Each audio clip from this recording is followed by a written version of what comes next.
Hello and welcome to another episode of the Scarf Bagara War. With me, Russ Johnson. I'm delighted to be joined, as always, by Waggy. You okay, mate? Yeah, very good, mate. Very good. Very good. We've got a few things Feeling to talk champion about. still. Feeling champion still. Still feeling champion. Love it. Champions again. Ole, ole, as it were. We've got loads to talk about still again tonight. I mean, I know it's the end of the season, but there's still... County is the gift that keeps on giving, as we know. So we've got plenty to talk about. We're going to talk about the Wrexham match. Is there a rivalry? Isn't there a rivalry? All that kind of stuff. And get everyone's opinion. We're going to be joined by Dave Marchbank from the Co-op very soon. He's not here yet. Don't know where he is. Sure we'll find out. And we'll talk about the season ticket prices. And we will talk about what we can look forward to over the summer and into next season. So yeah, this is the Scarf Bagara War.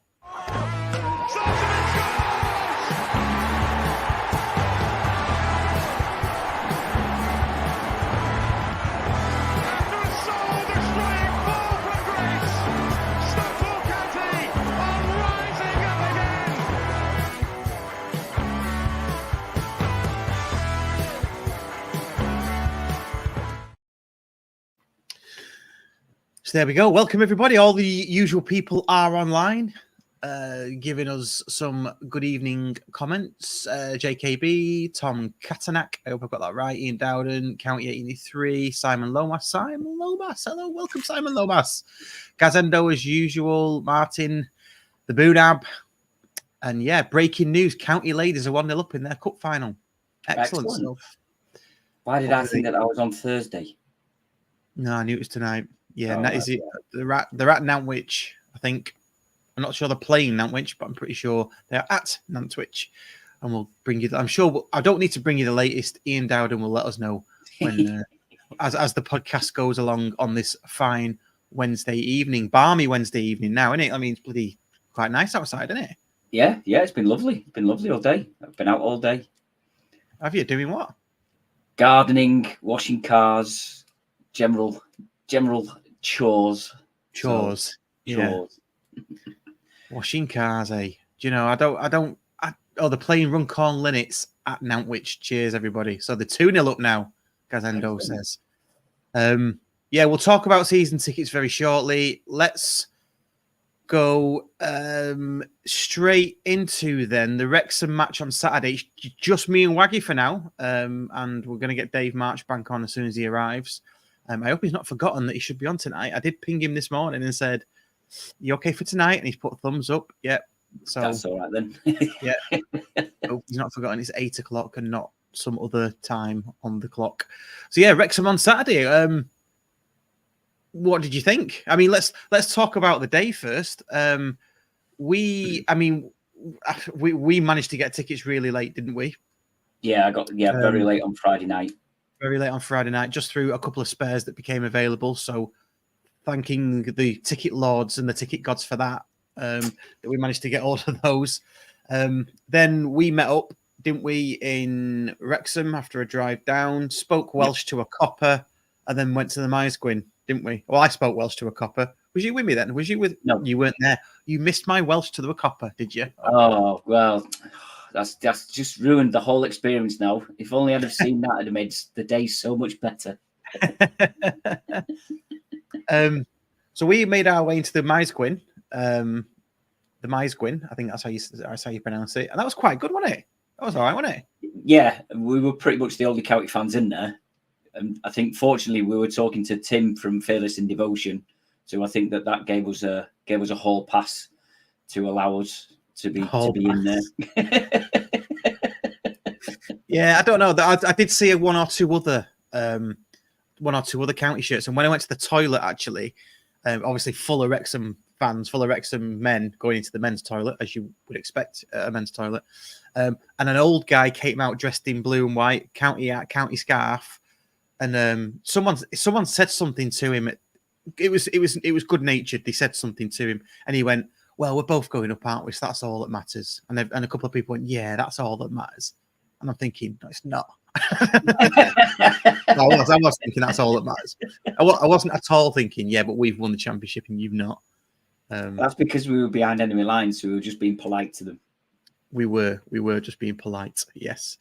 But it's a nice place. It was good. It was a bit like a Foodie Friday on a match day, wasn't it? If you've ever been to Foodie There's Friday. quite a few different outside bars and stuff like that as well, wasn't there? So yeah, it wasn't bad. It wasn't bad. Yeah, it was good. Nothing on our courtyard. Let's just be clear on that one. Absolutely nothing at all. No. Outside profiteering.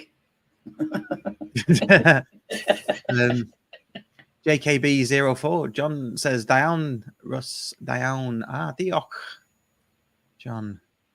It's all gobbledygook to you, isn't it, Waggy? Look at that. Let's just keep it English, shall we? It's a county podcast, not Wrexham one.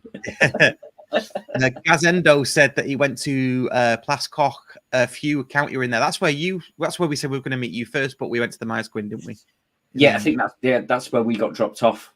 We got dropped off in there, and I think you said you was already in front of us. So yes, well that's it. Well, that's why when we were coming over towards you, aiming for the Plascoch, we spoke to some coppers and said, we're aiming for this place. Where is it? And they went, oh, your Welsh isn't very good, is it? And then Dan, I think said, well, he speaks Welsh. So I spoke a bit of Welsh to him and he was quite impressed. And he pointed us to the Maesgwyn. But yeah, it was good. It was good. Then we walked to the match, didn't we? And we passed a camera crew that we spoke to. Yes. And as we were talking to the said camera crew, just as we'd finished talking to the said camera crew, literally we'd finished the sentence, looked up, and we heard the. Oh, that's a really good impression. Do that again. You can be our sound guy. You can be our sound effects guy. I can't do it now. I'm under pressure.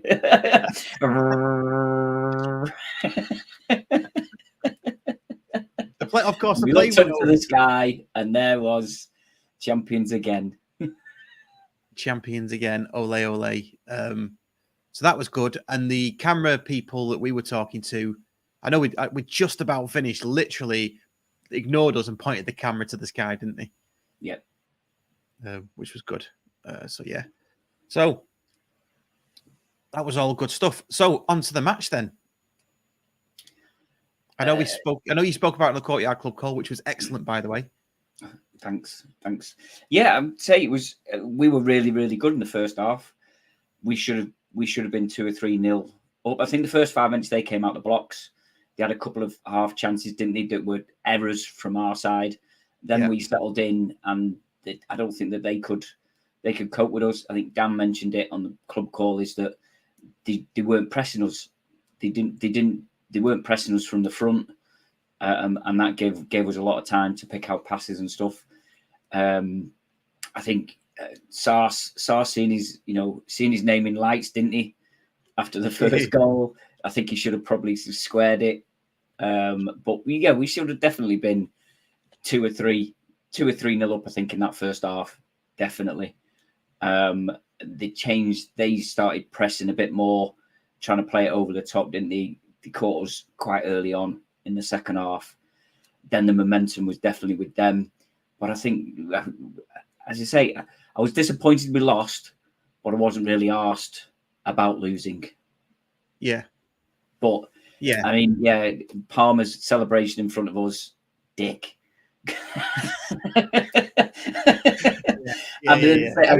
I was quite impressed that Cannon didn't come over to us. He didn't even look at the county fans. He just went straight to the home end and did whatever celebration it was to them. So, but it was just typical. It was going to be Cannon. And I don't know if we're allowed to say this or not, but certainly was of the opinion that I think it was a Hinchliffe mistake. I think he could have done better. Not necessarily a mistake. Sorry, I think he could have done better to save that because he wasn't right on top of him. But whether or not we're allowed to say that about Hinchliffe, that's remains to be seen.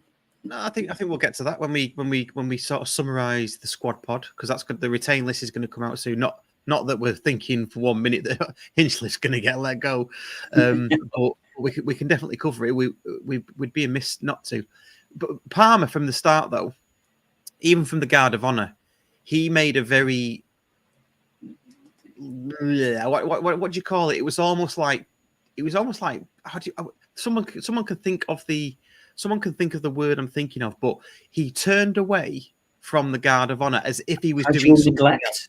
Casual neglect. Yeah, possibly. Yeah, because he was trying to. He forcibly moved his position so that he wasn't actually giving us a guard of honor. Yeah, as if he was doing something else, as if he got something else to do. Then he turned around and did a lackluster, thanks Phil Lloyd, and petulant, thanks Nick Ten. And treated us with disdain. Cheers, Simon Lomas. In a like a bit of a clap. Okay, yeah. There was two on the other side that didn't, but Ollie Palmer. Then there was an incident in the first half where he feigned an injury to get the ball back. He did. Yeah. Well, I think it goes back to what Phil Lloyd has asked. Thoughts on the referee? Yes, he definitely had a dragon tattoo.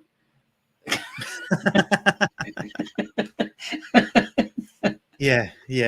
So he. Well, I mean, we'll probably like talk about the ref, not to the ref, in a second. But so yeah, Ollie Palmer wound me up with the interview before as well. He sort of wound me up at the scene, didn't he? It was ridiculous. It's like, oh yeah, we're really fired up. We want to prove a point to them and show them up for all the disrespect that they're giving to us. It's like, all right, so you weren't asked when we beat you 5-0 at our place earlier in the season. It's like, it's been 2 years, mate. Get over it. He was, Dave Challoner had a few shandies. He was in the middle of a pub with all the county fans singing it. So, of course, he's going to join in. So it was just like, they're so touchy, aren't they? Yeah.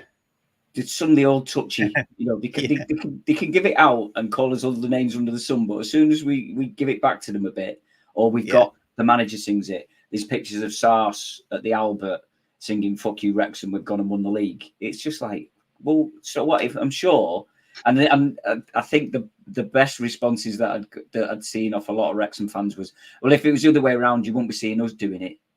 Oh, I bet you would. Off. You would. Oh yeah, they are a sensitive lot. Yeah. As Phil Lloyd points out there. Yeah, and there was a bit of I mean, let's talk about the evening in a second. Let's go chronologically, shall we? Yeah.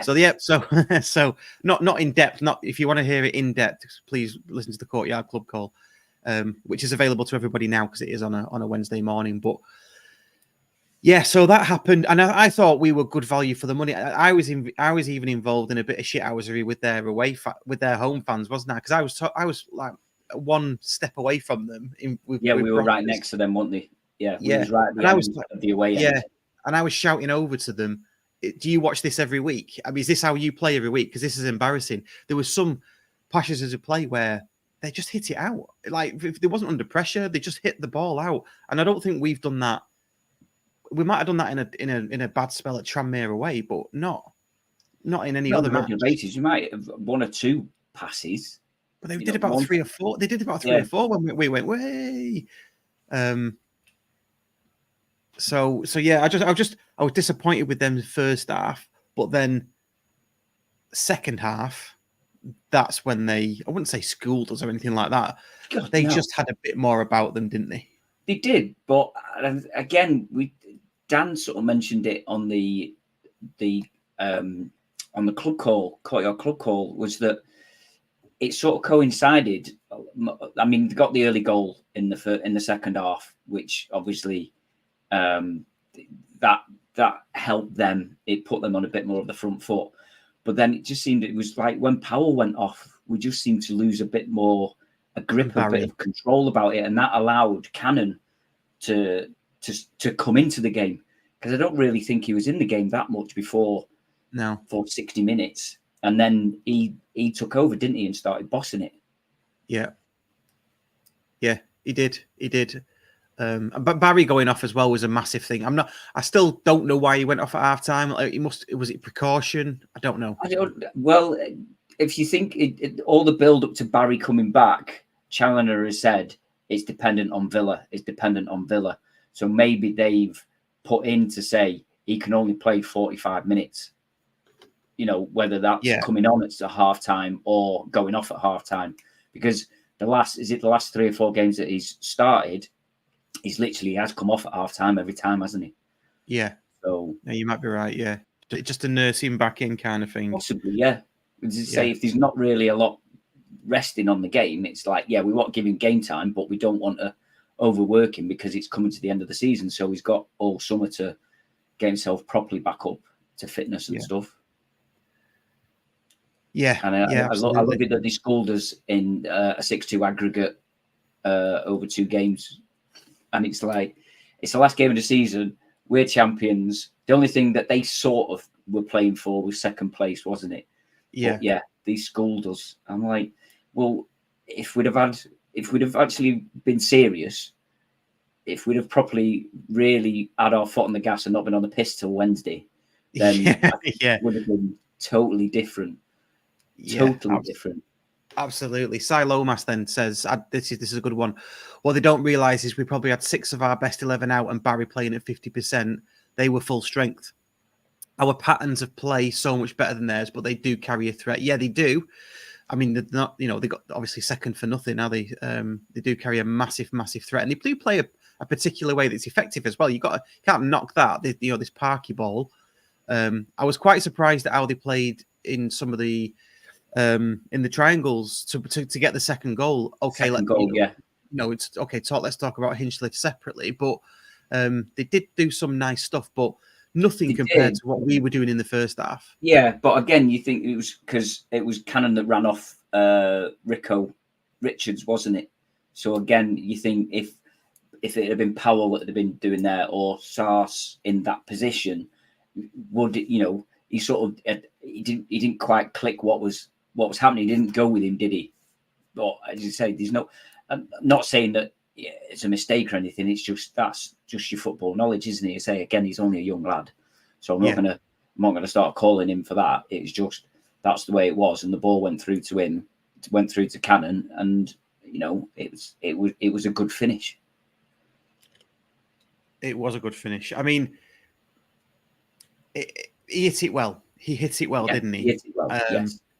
But do we talk about Hinchliffe and the goal? And are we allowed? And are we allowed to? Should we do a poll? People going to turn off if we say that Hinchliffe made a mistake or could have done better.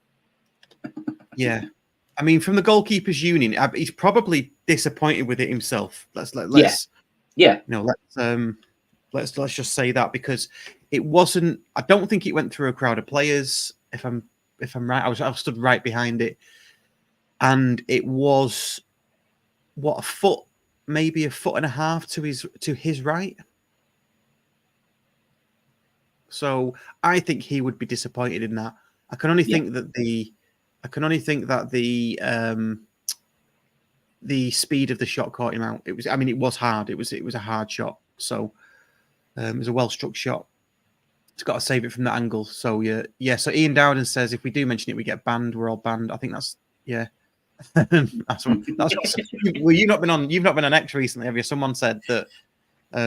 No, I've come off X today. I've come off X this morning. Right. So you did see that then? So I've seen some of the replies to the podcast around the squad. Right. Yeah. So I have seen. I have seen some of them. Mainly positive. Yeah, but as I say, at the end of the day, it's with these 4 individuals that are sat there, and we're giving our own opinion of how we think next season will be. So the people that have commented, you give us your opinions, and some of them we'll agree with, some of them we won't agree with. It's simple. It's human nature, isn't it? We're not the ones that are making the decisions. So anything that we've said, it's not as if, it's not as if Challenger or Wilson have watched that and gone, "Oh, hey, right, yeah, well, that's good point." Now. Yeah, he's out now. Yeah, but you put any four county fans into a room to talk about the squad retention list of who's staying, who's going, and whatnot. It's going to be every single person's going to have a different opinion. Yeah, of course. Yeah, that's what we're here for. That's what we're here for. We're not here to. We're not saying we're ruling the roost or anything. Absolutely not. Clive Parkin.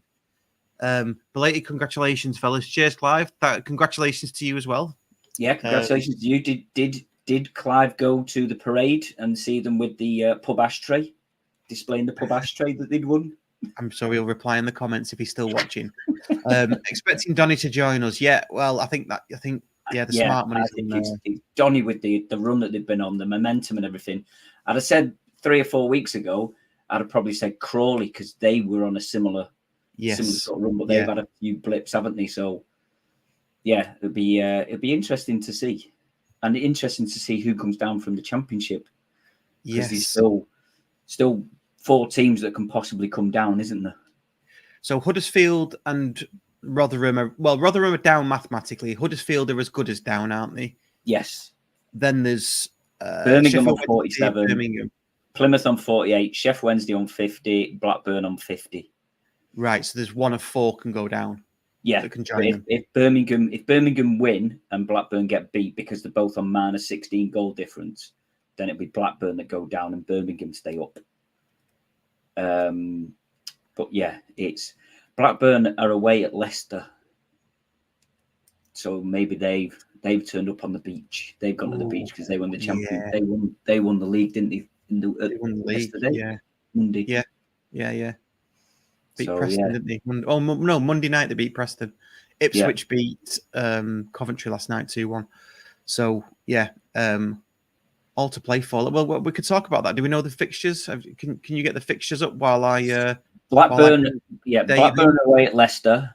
Sheff Wednesday are away at Sunderland, who are currently 15th and got nothing to play for. But Sheff Wednesday have got minus 26 goal difference. Plymouth are at home to Hull. Hull are currently 8th and they're 2 points outside of the playoffs, with West Brom are just in the playoffs. And then Birmingham are at home to Norwich, who are currently in 5th.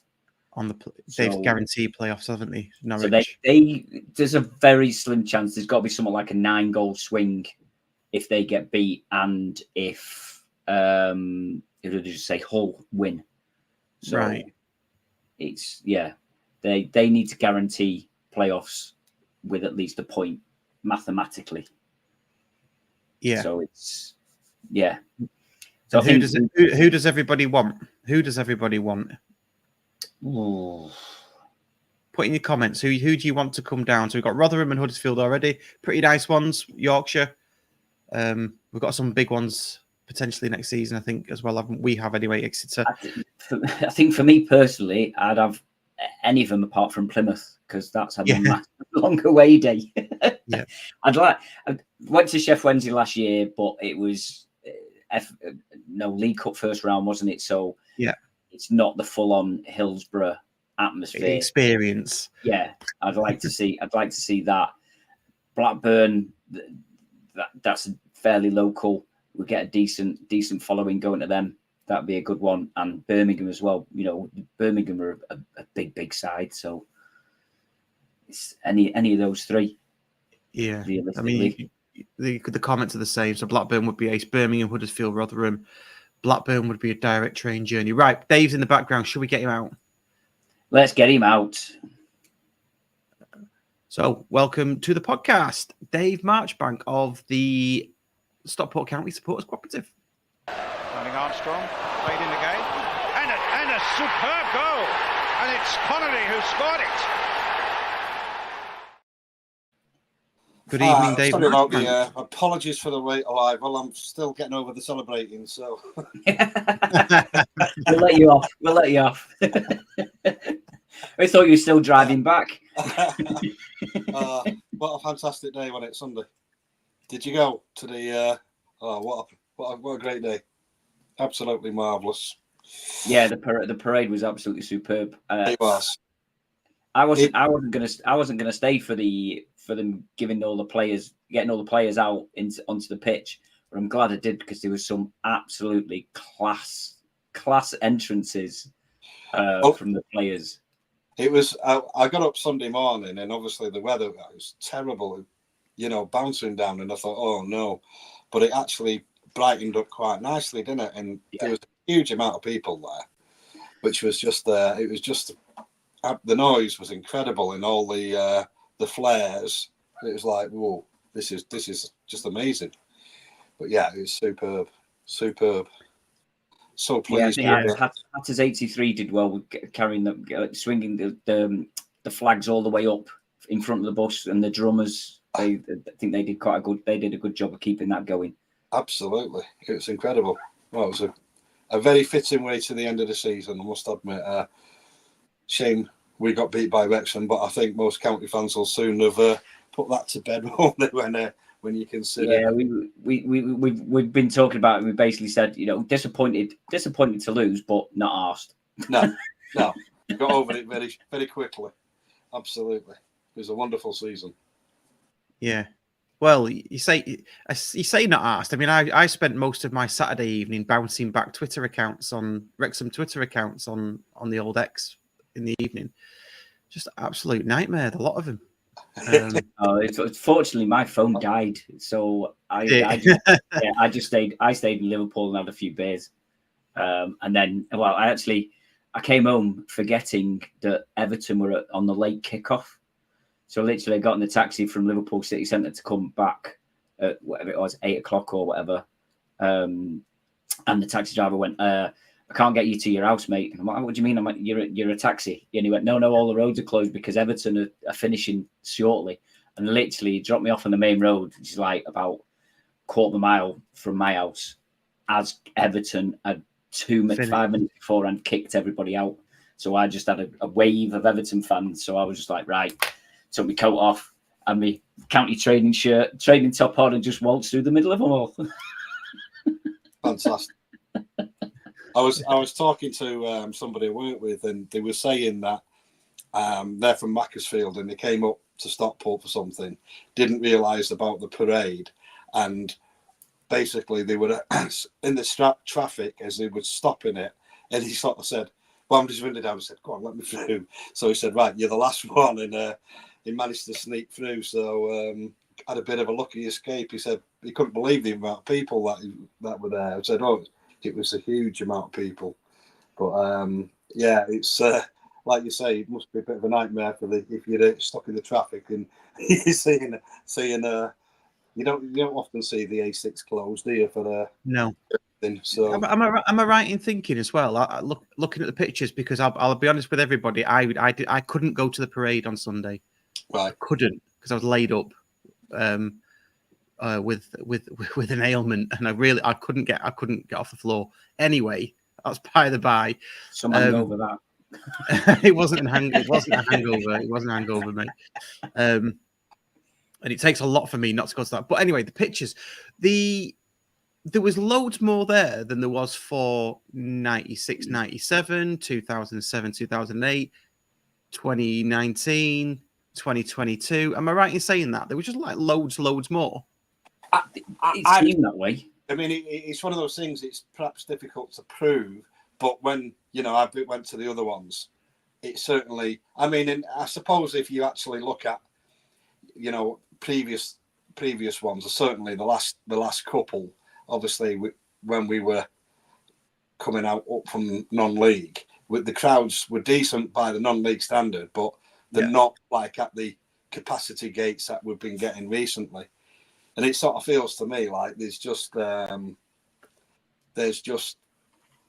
new sort of found interest in the football club, and everybody wants to be part of it. And I think you get a feel for it, like when you're trying to get away tickets and stuff like that, because even as a season ticket holder, getting a ticket for an away match was never a problem. Now, have you been to 15 games and this kind of thing? Oh, hang on a minute. 15 away.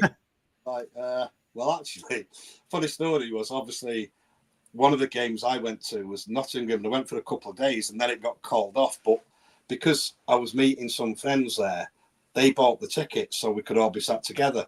So even though I went, the game got called off, and it didn't get counted as an away match for me because it was on somebody else had bought the tickets. So that didn't help. But I think it's a lovely problem to have in some ways, because like you say now, if you want to get tickets for Edgeley Park or even for maybe it won't be quite as bad in the first division because we've got generally there's some bigger clubs, isn't there, in it? Yeah. So we might get, you could perhaps expect slightly more, a bigger away allocation of tickets, but certainly, you know, if you want tickets for a county match at the moment, you've got to be on the ball, haven't you? You know, you can't hang about too much, and no. And I think it's a great because I mean the attendances last season in the full houses, it was just makes for a fantastic atmosphere. And it was funny actually because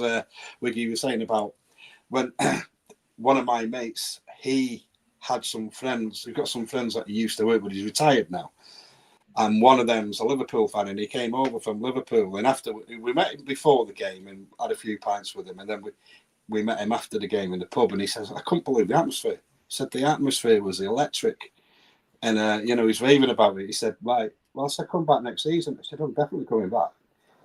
So it was like, and that's a Liverpool fan, you know, from Liverpool, not just a local Liverpool fan, if you like. He was somebody who's from Liverpool. Works in, you know, lives in Liverpool, works in Liverpool, or used to work in Liverpool, and we're raving about the atmosphere. He thought it was fantastic. Yeah, really good to see. Chris Crowther says here, I think some City United fans joined the parade, saw one guy United shirt. Yeah, I mean, I saw pictures on Facebook of people I know from Brinny who they're United fans. They're all United fans growing up, but they've obviously come to the parade. Maybe I just hope that we can get some of them back and they become sticky and loyal. You know, rather than maybe just coming to the odd game or whatever, because that's what we wanted. It looked like the whole town had come together.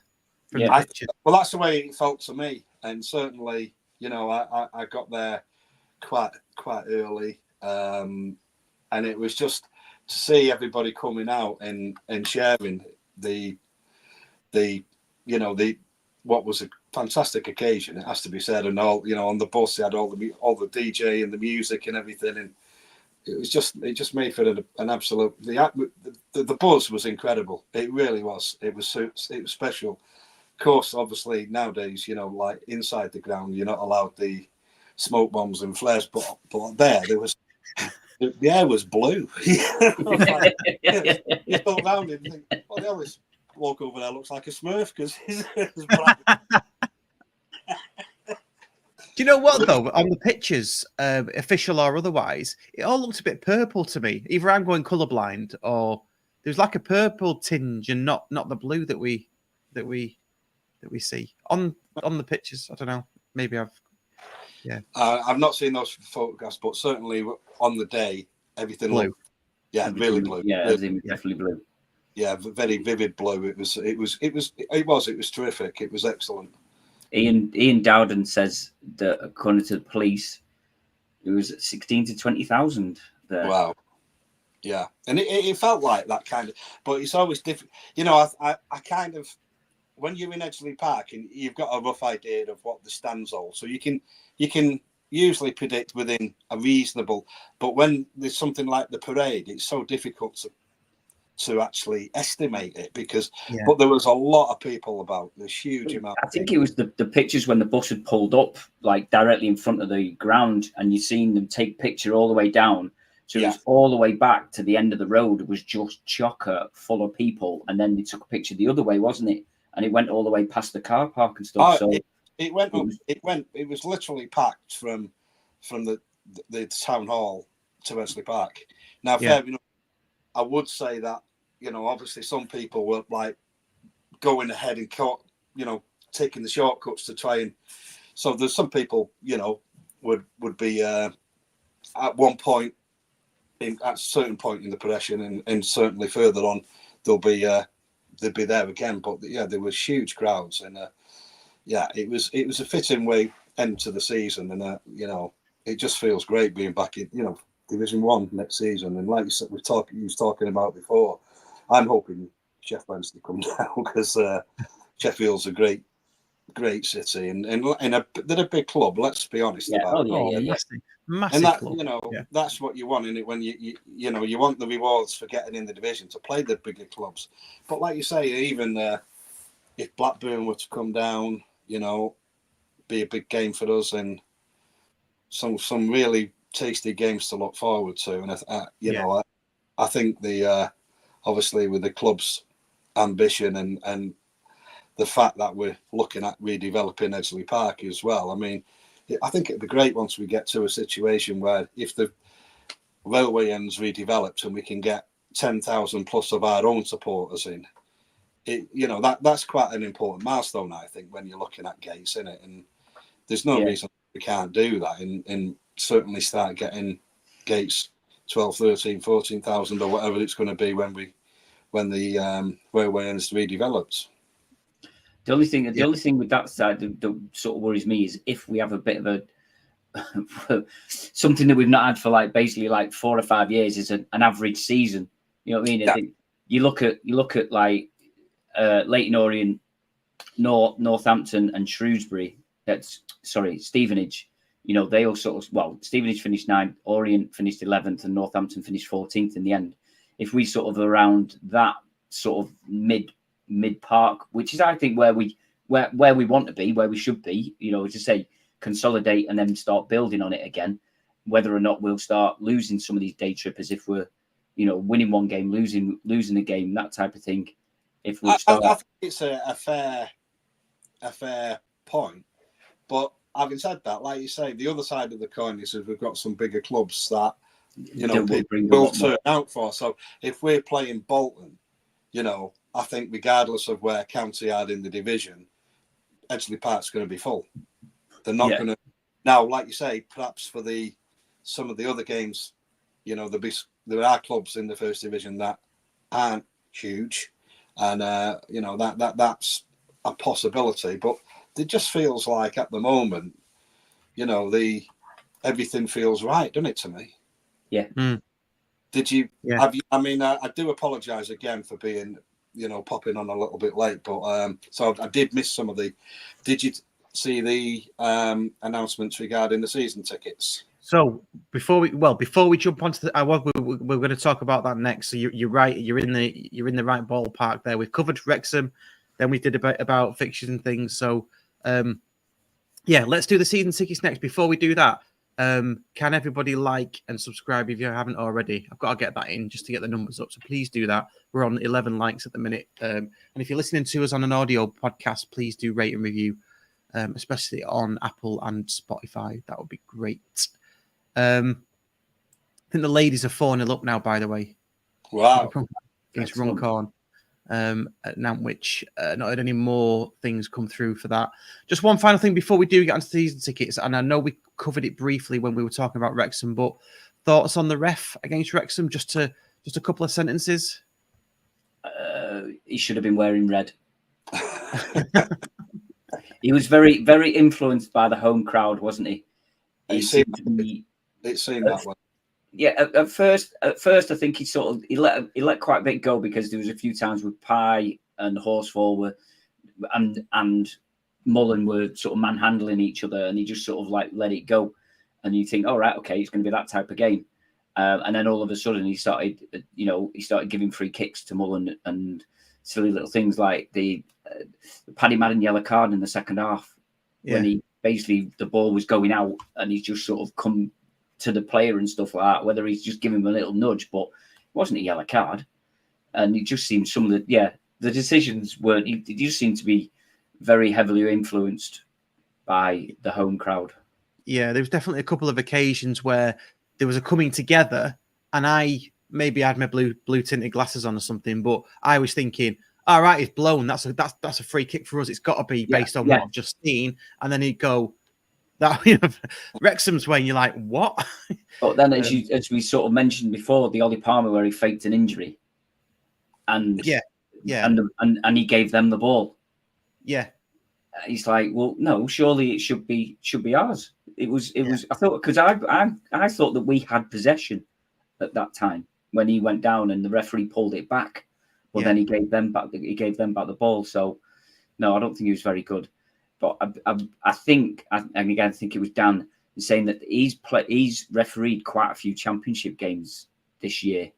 Yeah. So is that a case of we're getting a championship referee for the occasion because it's County versus Wrexham, or is it because he's been shit and he's just been relegated down the pyramid? you've got to look at it both ways, haven't you? Yeah. We'll find out next season, won't we? Yeah, next season, aren't we? He'll come down. We've gone up.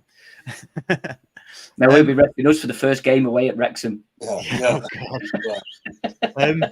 So let's move on. We've mentioned the Red Welsh side a lot already. So let's cut that. Season tickets. Then I've done a bit of a quick poll to the live watchers, and 94% agree that they are happy with the season ticket prices. Discuss. Yeah, it was interesting. Obviously, the co-op had done quite a bit of research, and basically we'd done an in-depth analysis on both all the first division teams and the second division teams. Obviously, this was at the point before we knew which division we were going to be in. Yeah. What that sort of shown us was that there was the average difference between the second division prices and the first division was £1. And we'd had some conversations with the club,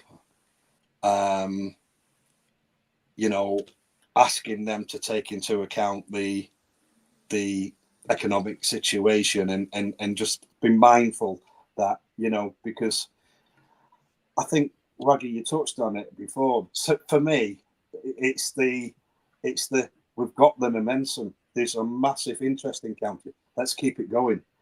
Yeah.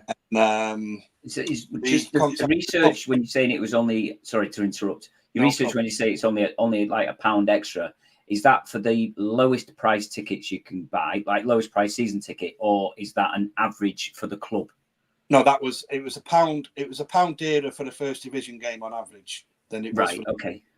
As in, if the average was for the second division, let's say for instance it was £20, the average for the first division was £21. Right. So that's on the match day. Yeah.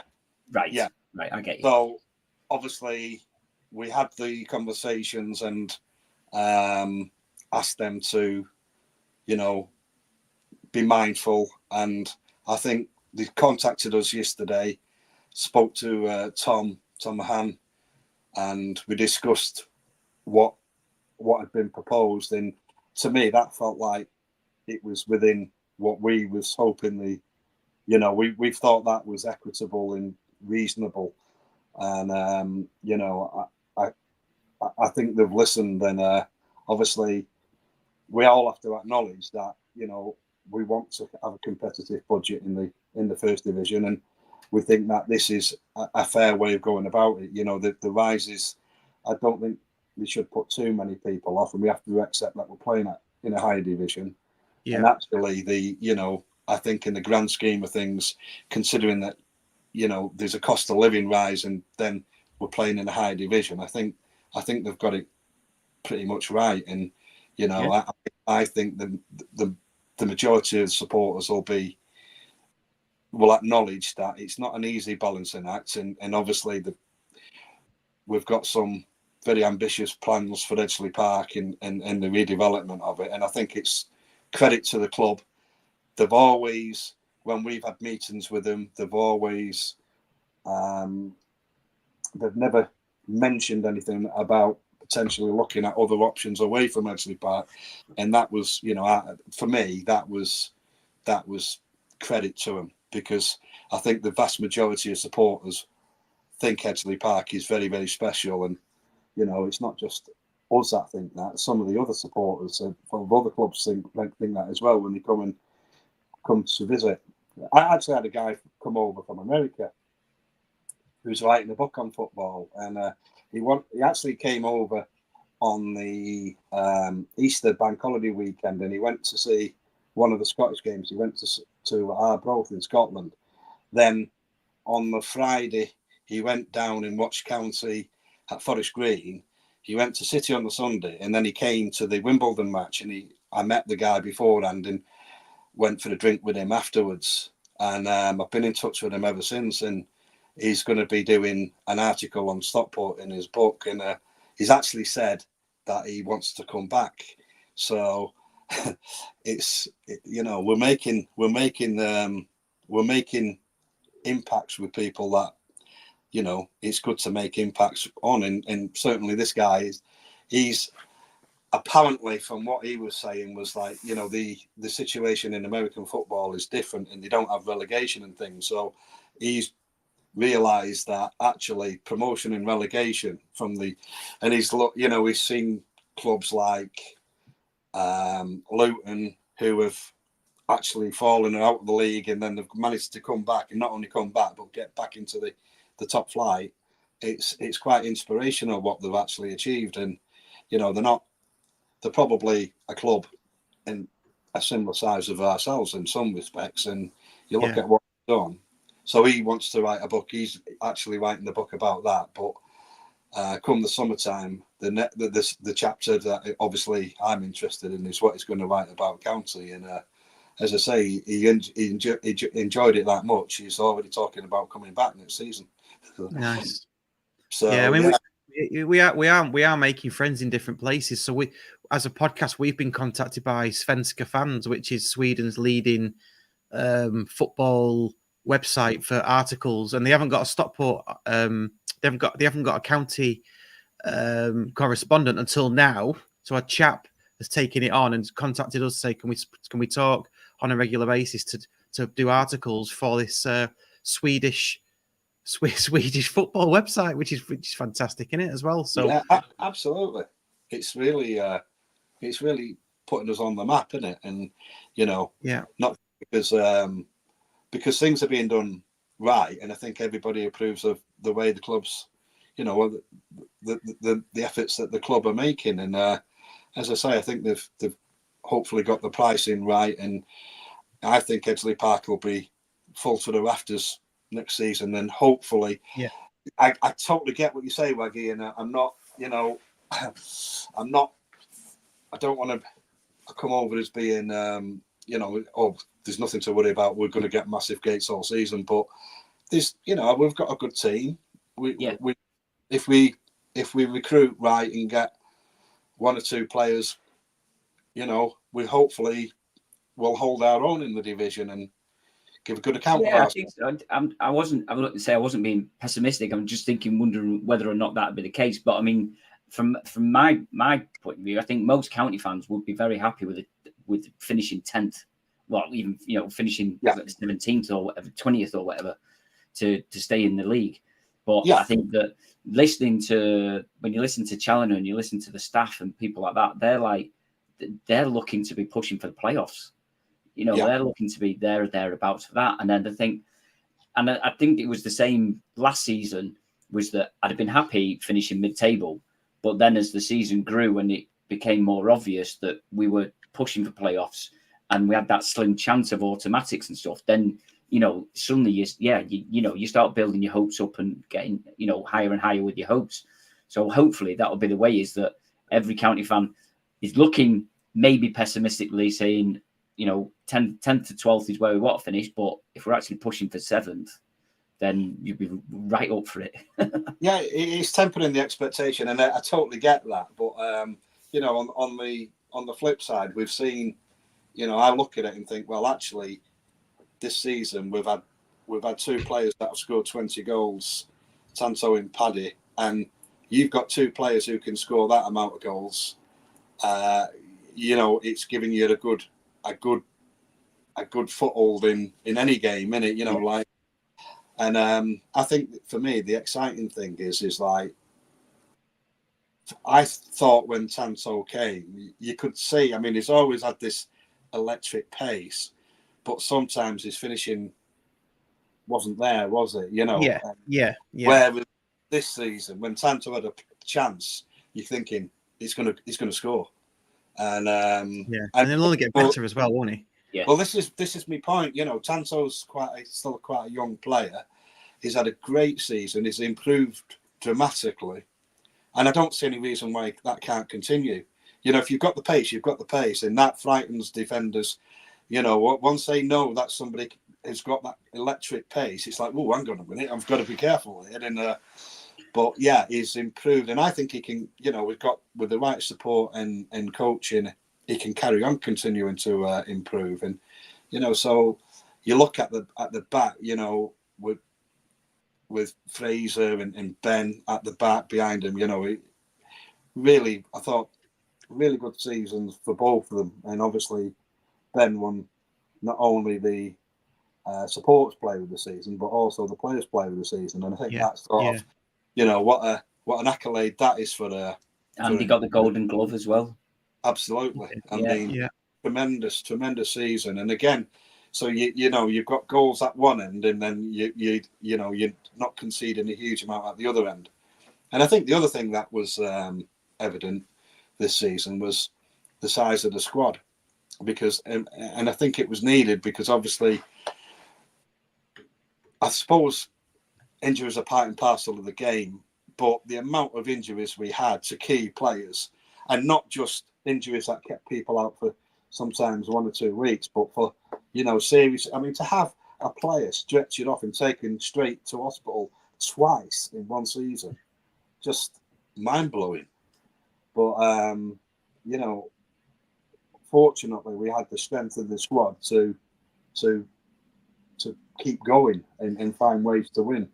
And that, that definitely showed the strength of the squad, didn't it? You say those players stepped up, and it was just like, as you say, you think of the players that have not played for the last, even the last 3 or 4 weeks. You likes of Collar's like instrumental in our team. Croasdale has been instrumental in our team, and he's hardly played. So, as you say, it's not as if it's fringe players or players who are on the verge. It's like, top end, the real, first 11 players that we've had out pretty much all season. I don't think we've put a full strength team out, have we? I don't think, maybe one game. Yeah, it's been a season, like you say, credit to the players to finish the season as strongly as they did and end up as champions as soon as we did. Because, like you say, when you actually look at what we were up against, and I will, I acknowledge that one thing Dave Challoner doesn't do is make excuses, because no, he doesn't. No, but he does it in the right way as well, doesn't he? He does. Doesn't make excuses. Doesn't throw players under the bus or anything like that. Collectively, he might say they've got to show me. He said it a lot, hasn't he, this season? They've got to show me they want to be in the first team. When they get there, they've got to do it on the pitch. They've got to show me, that kind of thing.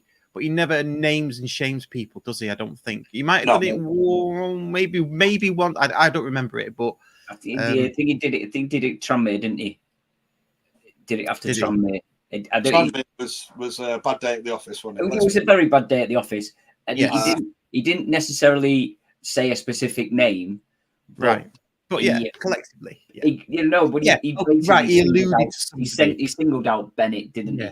Was it like Guess Who? He doesn't wear glasses. Okay, bang. He's got black hair. Yeah. If you're a young player coming into the man's game and you want to carry on playing in the man's game, then you've got to step up and you've got to be counted when you're supposed to be. It was something along them lines. So it's like, who's the young player that's coming to the team today?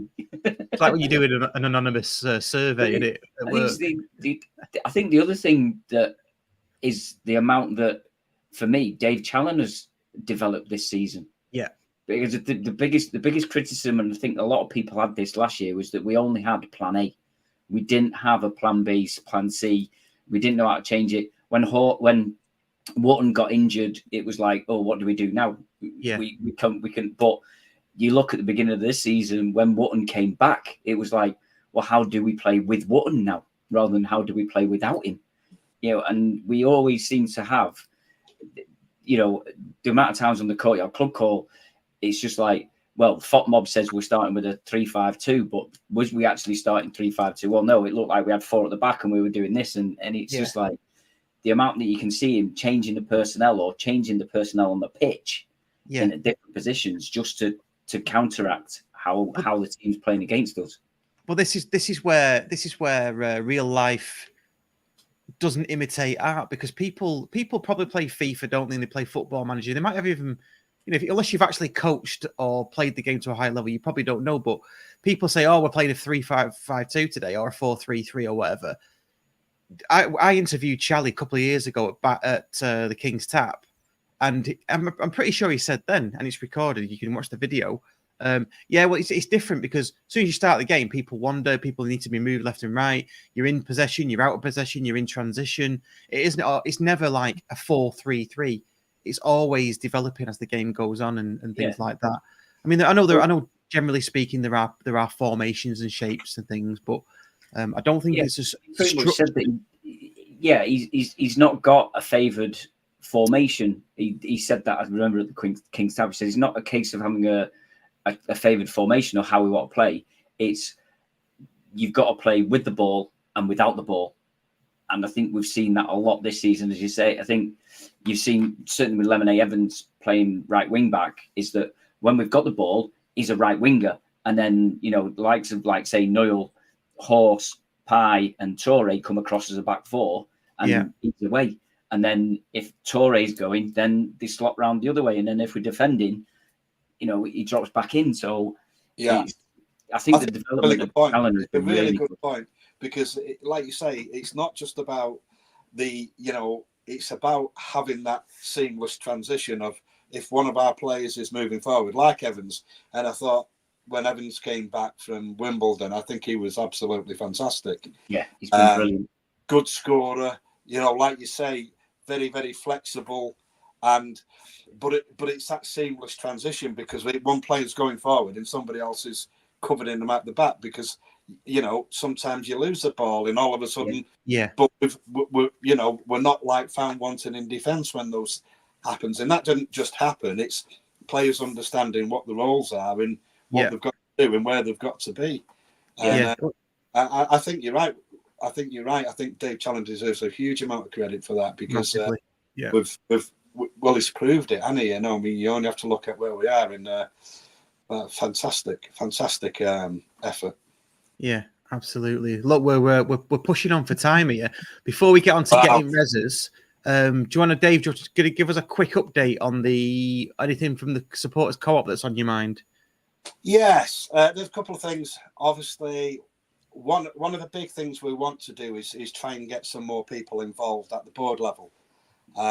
We've spoke about how we're going to do it and what we might be able to do to try and encourage people. And one of the things we are looking at in trialing is holding a lot more of our meetings online, which we feel might encourage some people that don't live as locally to Stockport. Because obviously, like you say, we touched on it before, we've got a lot of fans that live outside of Stockport or the far sides of Stockport, so... And obviously, with technology nowadays, and we've been trialing it, and I think up to now it's been working reasonably well. So, one of the things we want to do is encourage more people to get involved. So we represent, with a bigger representative of our supporters. We're looking at potentially building up a team to work on charity events. Because we want to work with more charities if it's all possible. So we've got some great links with the Wellspring and some really good charities who do some amazing work in and around Stockport. But we'd like to build on that and maybe the only way we can realistically do it is in getting more people involved. I would like people to think, well, actually, even if they're not maybe local, consider contacting us. And as I say, there may be some, obviously, times when we might have to meet in person, but I'm sort of the opinion that if we look to, instead of looking for problems, let's look for solutions.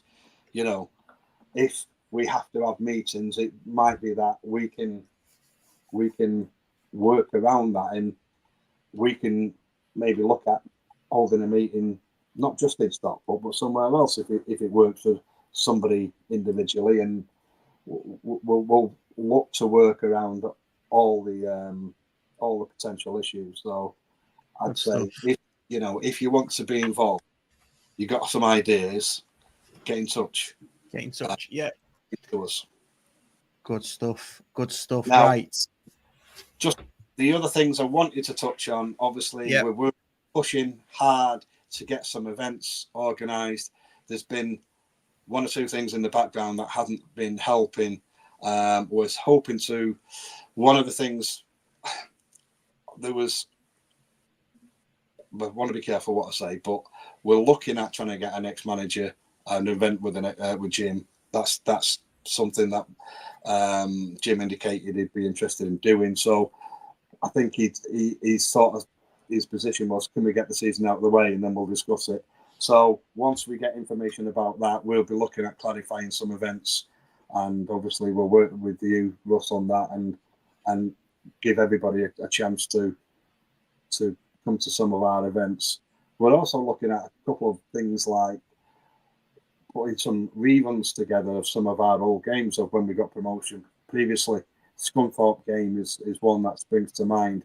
That has been, we believe we can get the footage of the game, sort of pre-match interviews, post-match interviews, and we're looking at just saying, well, we'll do an event and, you know, come along and chance to just have a social, and we'll watch the game and, you know, chew the fat a little bit and things like this. So we are trying to get all this stuff together. It takes a little bit of it sometimes doesn't go smoothly as what you'd like it to, but we're working on it behind the scenes. So hopefully we'll be able to announce something pretty soon. So that chance of the heads up there, Ross. Yeah. So watch this space. Anything that does get announced, we'll announce it on this podcast as well, and we'll do the usual. We've got some things that we want to work together as well on. So when we've done that, we can get those announced. Excellent stuff. Right? Shall we? I would say play Get in the Reses then, but it's not play, is it? Can we just do Get in the Reses? Well, yeah. Could I go first? Yeah. Wait, just 1 minute. Got to play the title screen. Reses. Get in the Reses. Get in the Reses. I'm not having that. Get in the Reses. Oh, get in Reses. We do need to change that because obviously Nick's charging me for every time I use that 10p. Can't be using it too much. Dave Wright says the ladies are winning 6-0 now. So yes, I think that's in the bag. Before we do yours, Dave, if you could, I know because you sound like you're itching to get this one out, but there's some from the comments. We've got Ollie Palmer can get in Reses. Mullin cupping his ears to our fans can get in the Reses. I thought that was a good shit out of me, but yeah, can get in the Reses. This is a Gazendo contentious one. Grown men having their face painted at the football can get in the Reses. I think he means at the football, or does he just mean like? I don't know. Was it the parade? Was it the football or was it the parade? Right. Okay. The Boonab says that chant about Paul Mullin's mum can get straight in Reses. Probably agree with you. I didn't hear it. Don't know what it is, but if it existed. And then Silomas, grown adults changing their Facebook name and Twitter handles to first name champions, last name can get in the Reses.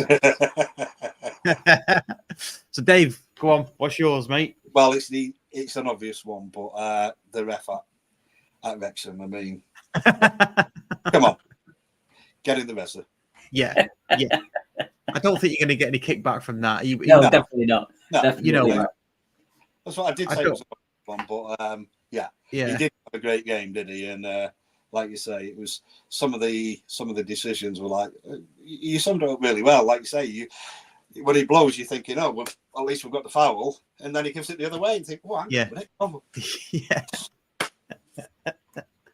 Well, yeah, absolutely. Ian Dowden's put forced friendships can get in the Reses. I don't know what that means. I really don't know what that means. Waggy, have you got anything for getting Reses? Yes, I have. So this, I can't remember what game it was, but it was it was either the Champions League or it was Premier League. No, it was one of the cup games where they did a penalty shootout, and the commentators, every penalty that was saved, it's a shit penalty, a fucking shit penalty. And then if they scored, it's like, oh, that's a superb penalty, the best penalty ever. It's like, no, that's a load of crap. Because if the keeper goes the wrong way and saves it, it's not a shit penalty. He's guessed that he's gone the right way. You know what I mean? If you look at the Parenko or whatever it's called, if you do a Parenko and it comes off, it's the best penalty in the world. Panenka, sorry, yeah. Panenka. So Panenka is the best penalty in the world. But if the keeper stands in the middle of the goal and you try doing that and he just goes dink, it's the worst penalty in the world. So it's not. It's the commentators saying it's a shit or a good penalty if the keeper saves it. I understand that if the player completely skies it, then yes, that is a shit penalty. Yeah, that is a shit penalty. But the keeper saving a penalty does not mean it's a shit penalty. No, this is true. True. Yeah. Can get in the reses. Chris Crowther confirms it's Panenka, and I've got a thing about the Panenka, because, and we might need to get this time checked if anybody fancies doing it. Didn't Danny Bergara do a video of that move before Panenka, or before it was named the Panenka? So I think it should be called the Bergara. Not got the same. It doesn't really slip off the tongue, but I think I'm sure, and maybe Phil Brennan, if he's listening. There's a YouTube video of Danny Bergara doing that. Look it up on YouTube, and I'm sure it's before the Panenka, or at least maybe I'm dreaming and I'm hoping it is, and we can all start calling it the Bergara. That would be nice, wouldn't it? Well, we'll start calling it Bergara anyway, if ever one of our players does it.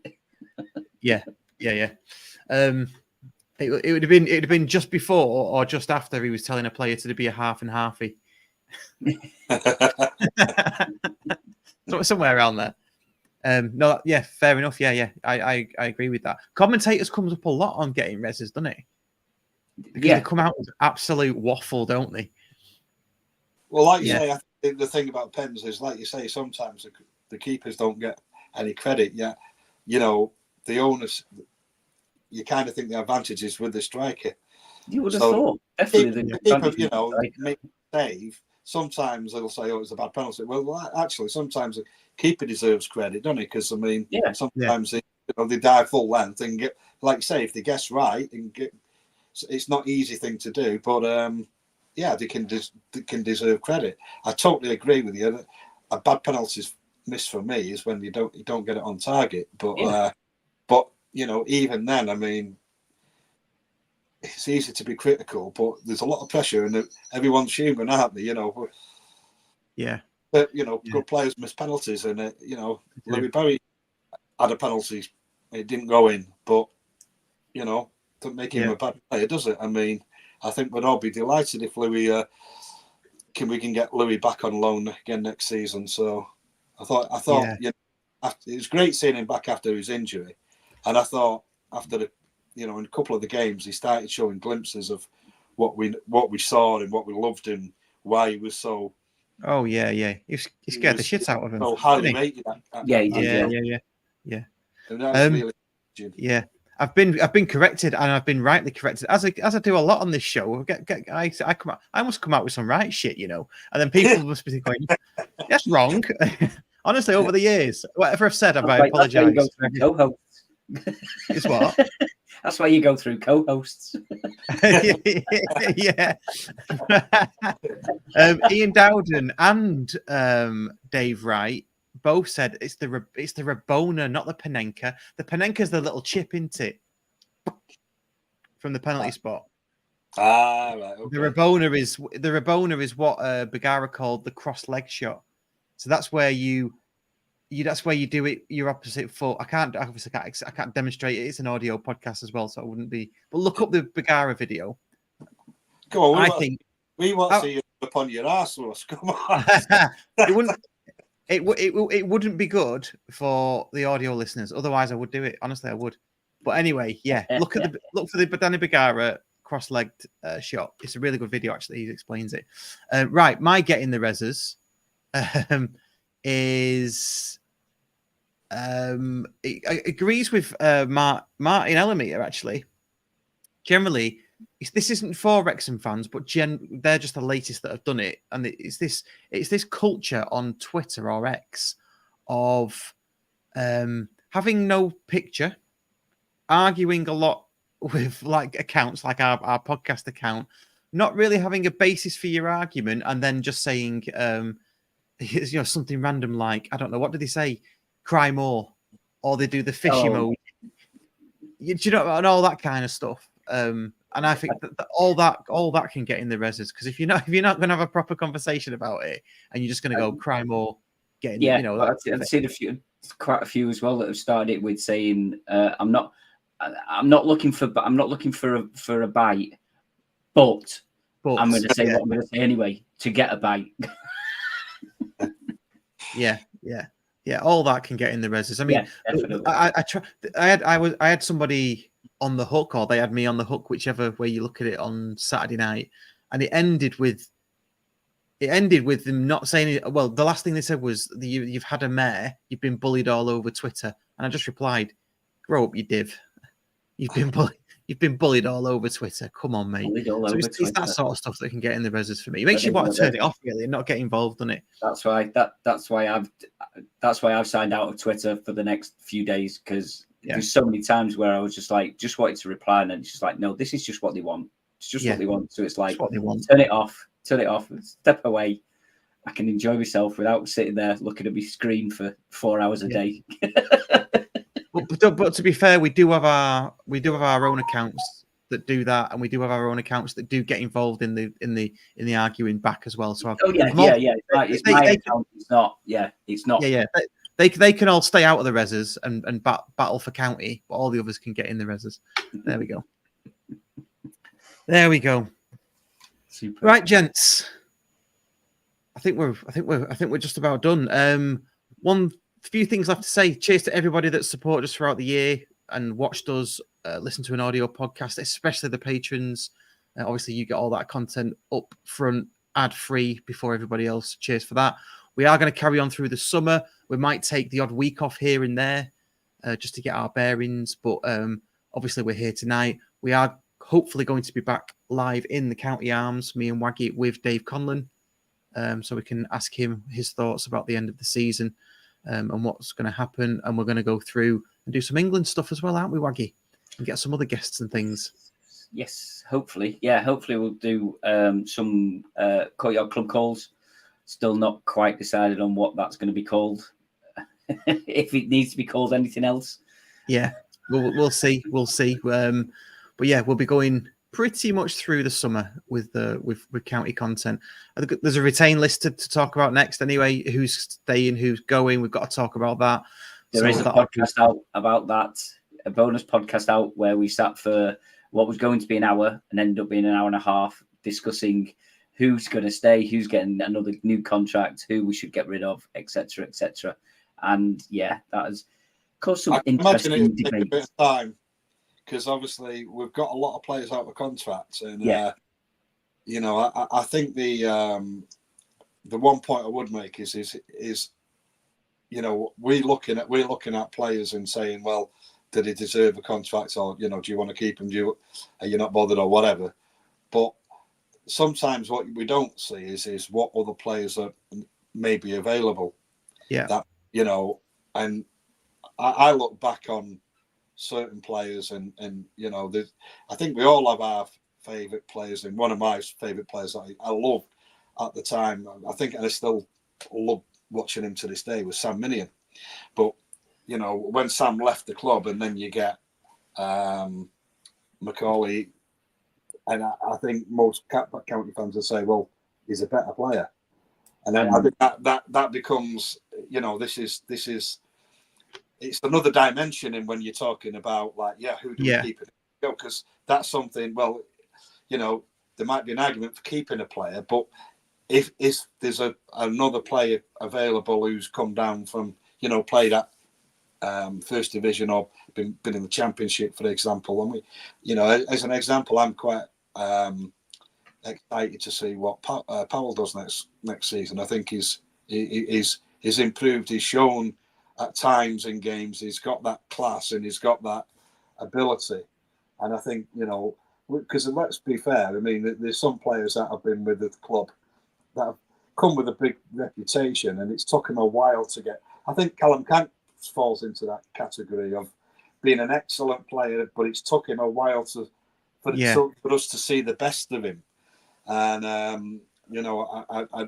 I just think that's another dimension, is not knowing who else is available. And there is a chance that some players may become available who who will fit the team and could be better than what we actually have now. So, and that's not to put anybody down, because I think, like you say, I think Dave's telling us, I always mentioned it and said, like, every player has got a part to play, and we saw it, didn't we? The size of the squad was really needed, and most players got a chance and and a lot of them stood up and delivered, which was fantastic to see. So I think we shouldn't lose track of the fact that the players that we've had and have at the club at the moment deserve all the recognition they're getting, and because it's been a fantastic season, fantastic effort, and something that we'll